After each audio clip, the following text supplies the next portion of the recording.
Catus Maximus here. This is just a little video about this Black & Decker Elu. This is the 2717. So this is the same as the old DeWalt DW849, which they replaced with their well-respected DW849X polisher. So I don't know if the nature of this polisher actually originated from Elu tools or if it originated from, we got some little,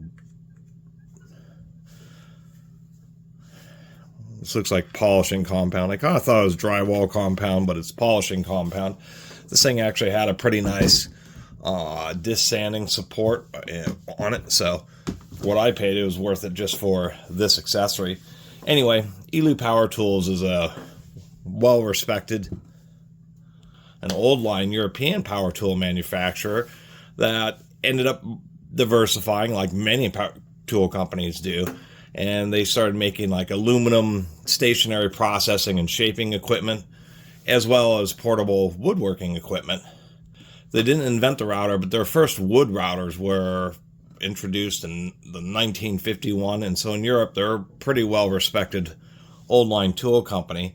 Black & Decker wanted to get more into the European market, and so in 1984 they bought Elu. They bought their portable power and woodworking tools division, and the stationary aluminum processing equipment division was renamed as Aluminatech, and they're one of the world leaders in that category.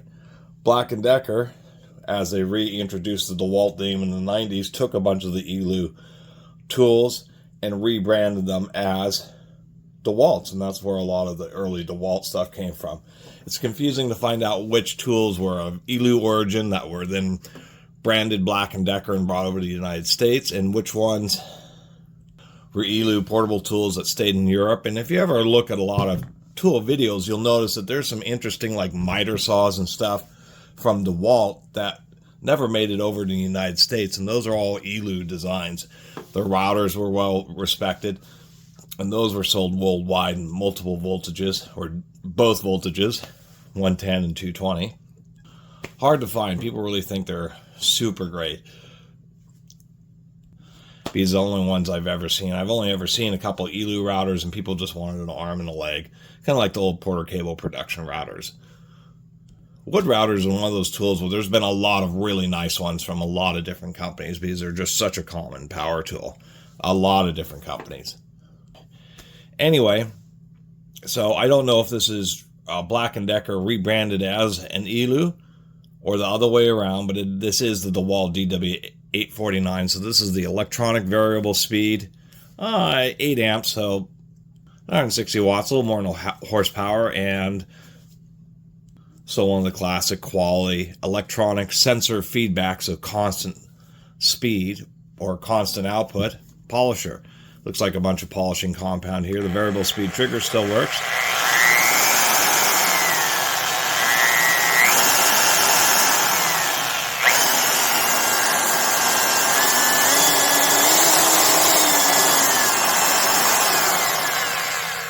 So for a tool that's easily 25, 30, 35 years old, just an excellent buffer and polisher. They're calling this, they're calling electronic sander and polisher, combination 7 and 9 inch.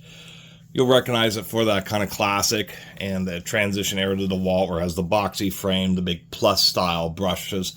They use this style of body on all impact wrenches and drills and polishers and all sorts of stuff. So anyway, for a quality piece of equipment, it still operates normally, and they have pretty good power. One of the things that really made these nice is you see the gearbox seems to be just a bit large for what seems like a 960 watt polisher, and really it just so has larger gears so that they last longer.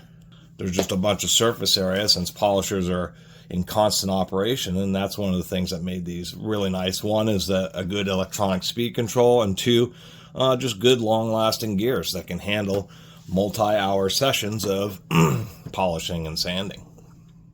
And kind of neat because it's one of the few tools that is labeled Elu.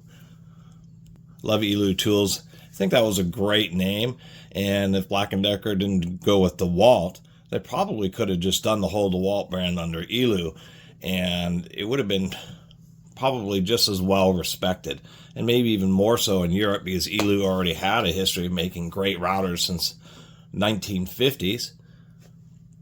Elu Europe introduced their first router in 1951, so a long time there. And it's a good, obvious, and easy to remember name, so I almost kind of wish it was Elu versus DeWalt. Anyway, we'll just take a look inside, since with all power tools, it's always bearings and brushes.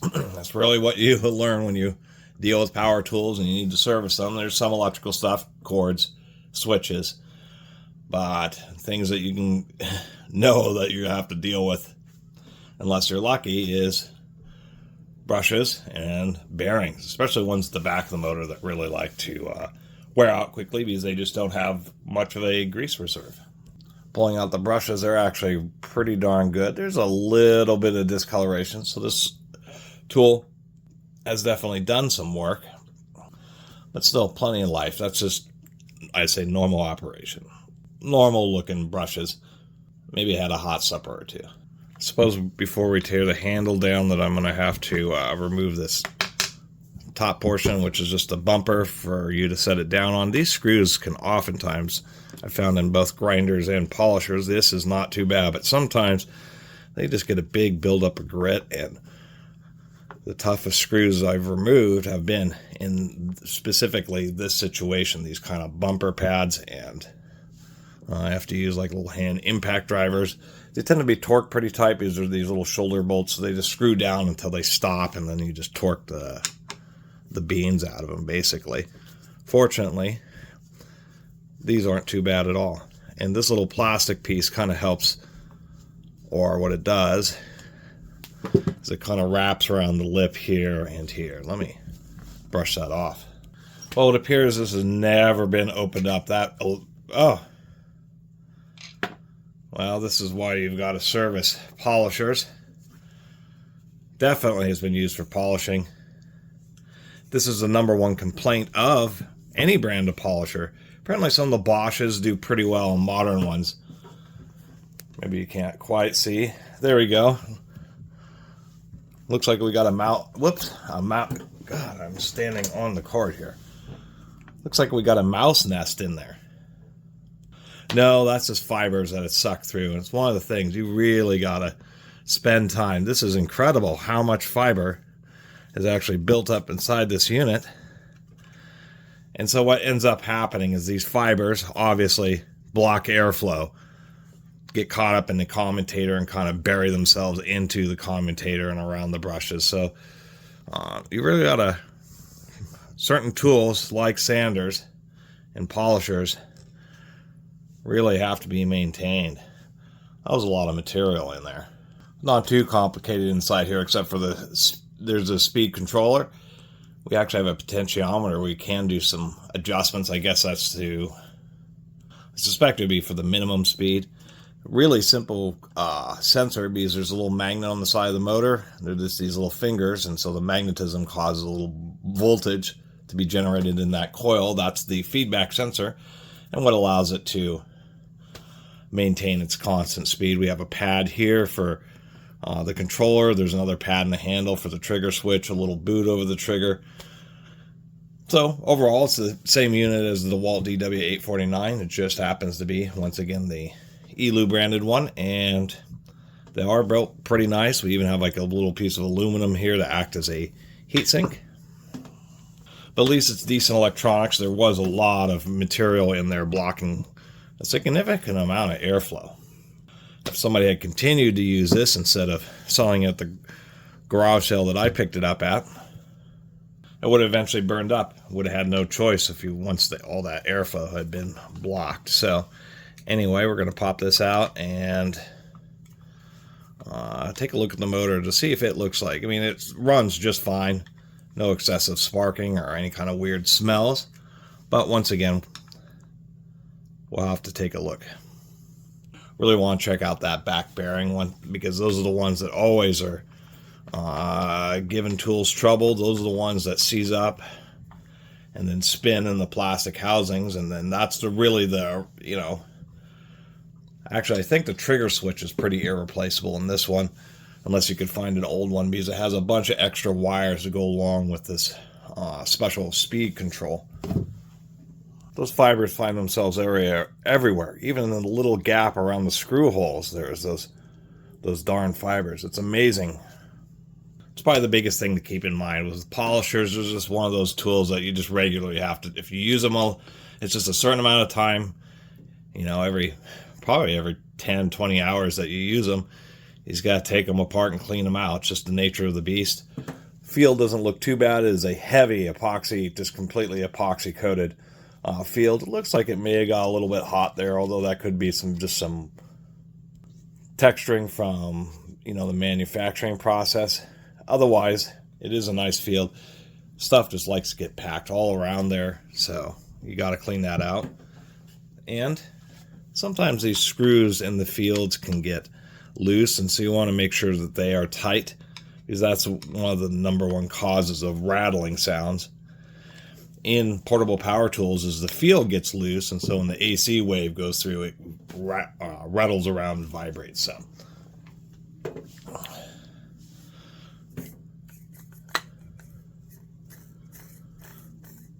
That bearing doesn't. This bearing's just a little bit dry. I've learned my lesson. This is just a little threaded component. Front bearing seems just fine on this unit. The rear bearing's a little chunky, so I learned this is the little magnet, and this is threaded on, and it's plastic. And fortunately, if you strip it out, you can actually just stuff it with a little sheet of plastic to kind of hold it. Here. So it's reverse threaded, and it literally is just a finger tight unit. So it's funny that they put a little hex on it, like you'd ever need to put that kind of force. So it has just barely any threads on it. So if it ever slips, all you have to do is just put just a tiny little bit of glue or something just to help hold this in place. It's kind of delicate. It's actually a surprisingly weak magnet, just a little Allen Coe unit. But that's how they're doing the speed control. And this is going to be a 608 bearing. This hasn't locked up. They do have a little boot. So it's kind of, say about a third of power tools have this. And so the idea is this both helps reduce vibration. And if the bearing ever locks up, it spins in this. And this is the part that gets damaged, which is pretty standard, because it's just, I can't remember what they called. It's like a bearing cup or something. But they're just for particular size bearings. So if you ever had this fail, you wouldn't need to buy a specific one for this tool. You just need to get a bearing cup for a 608 bearing. And this bearing isn't bad at all. It's actually a decent quality NMB, and it seems like it's probably been replaced. It just feels too smooth to really be the original bearing, considering this has had some amount of use on it. Although not a lot, because if I feel across here, there just isn't a lip. So these are the original brushes. And so that lint may have been the accumulation of the entirety of the amount of work that this unit has done, surprisingly enough. Unfortunately, we do have some evidence of some heating here. We have this kind of thick epoxy layer, and I don't see any discoloration in the motor, but a chunk of the epoxy has broken free, maybe because it got a little bit hot right there. After a really close inspection, you can see how these two wires are pushed over a little bit. This actually doesn't look like overheating. This looks like some kind of foreign debris, something hard like a little rock or something, got pulled in and hit and actually kind of just fractured it. This is the whole surface area of the fracture. And both these wires, they have like a little touch on them, like something hit them. You can see they've gotten pushed over just slightly. So I just tested it with a multimeter. Everything's just dandy with this motor. It's just the fact that I got unlucky and some kind of piece of debris or something in there. Maybe it got cracked from being run hot.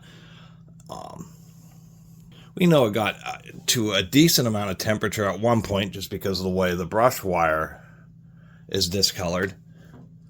So not the end of the world. Just don't happen to see that very often, and certainly something I'm going to accept on a tool that you can't get parts for. Although, interestingly enough, people ask, eBay is the only place, really. Because people from, Mainly, I think it's from power tool shops that shut down. People don't want to throw away and just trash the inventory. So somebody inevitably comes along, buys the inventory, has it sitting around, and then finally decides to list it on eBay. And so, surprisingly enough, a bunch of old tool parts, particularly things like armatures, things that people think are the most valuable, tend to be items that do show up on eBay. And I was noticing that there's another little ding, a little crack right there too. So nothing to worry about too much. It makes it pretty easy to grease the gearbox because you don't have to pull open this particularly dirty section. And of course, the slower spinning bearings here feel like they're in just perfect condition. Spiral bevel gears, and those definitely look like they're in pretty good shape. Let's get another zoom in here. I mean, that's a little bit of grease on the end. Otherwise, those are... What's interesting about the way these gears are shaped is you have this... it kind of cuts deeper as it goes down, so the teeth end up getting a bit sharper. So all you're looking for is just this little lip here, and you can just feel if there's actually a step or if it's just wear. And so this thing is basically just getting started. But we knew that from how the commutator barely has any wear. I guess the biggest criticism is that it has folded contacts instead of spot welded ones. So got it all back together. That's my simple kind of review and teardown of the Black & Decker 2717. So this is the ELU, the same as the DeWalt DW849. And it is genuinely a nice grinder, or excuse me, polisher and sander. And I actually like the polishing pad setup that it had. I already have some of these 7-inch discs, so. One thing to note is the maximum speed is 3,500 or 3,000 RPM. So newer ones about 3,500. Of course, newer tools, they keep on adding more and more speed to them.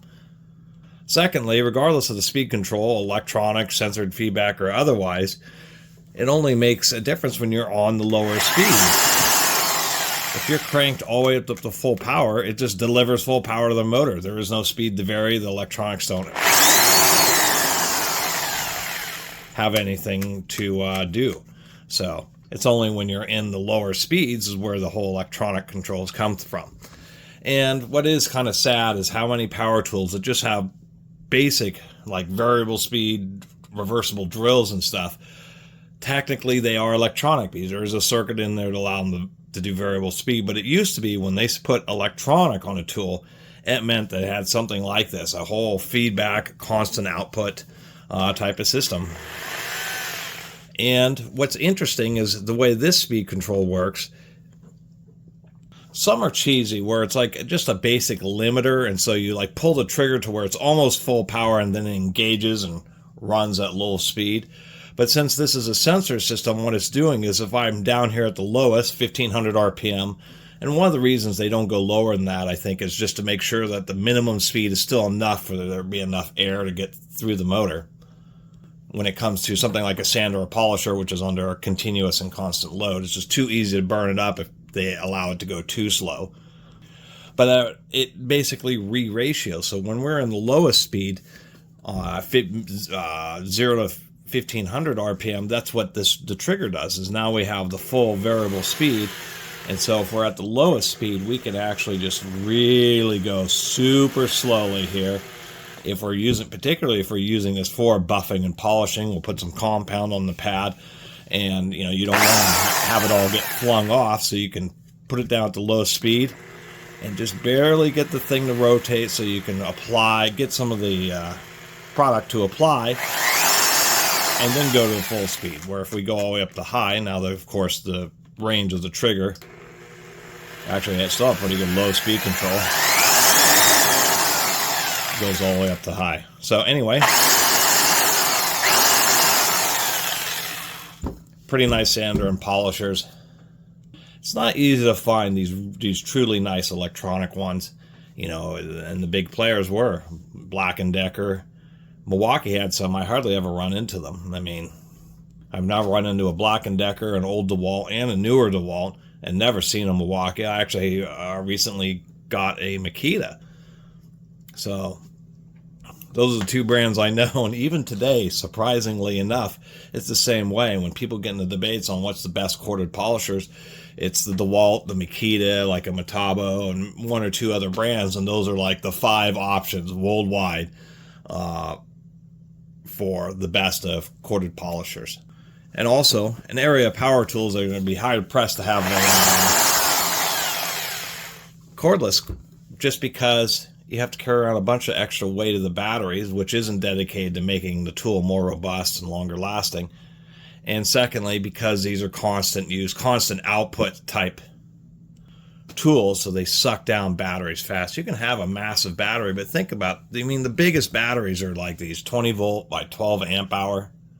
Think about that for a second. A 12 amp hour, 20 volt battery can deliver 240 watts for an hour. This thing can deliver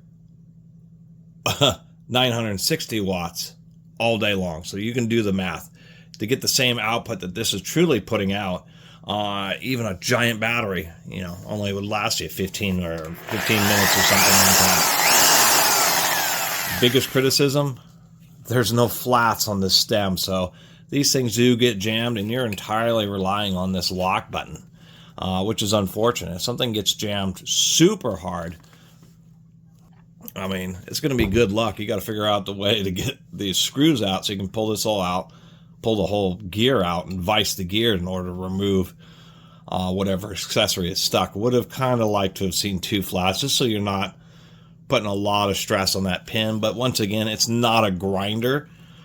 Even though it's not a grinder, still, accessories like these pads really like to get jammed up. So I would have liked to have seen a couple of flats. Anyway, oh, and don't store them like this. Store them like this, otherwise you'll get the whole, it'll take a set and you'll have a big wobbly or a big kind of dented area in the pad. Anyway, thanks for watching.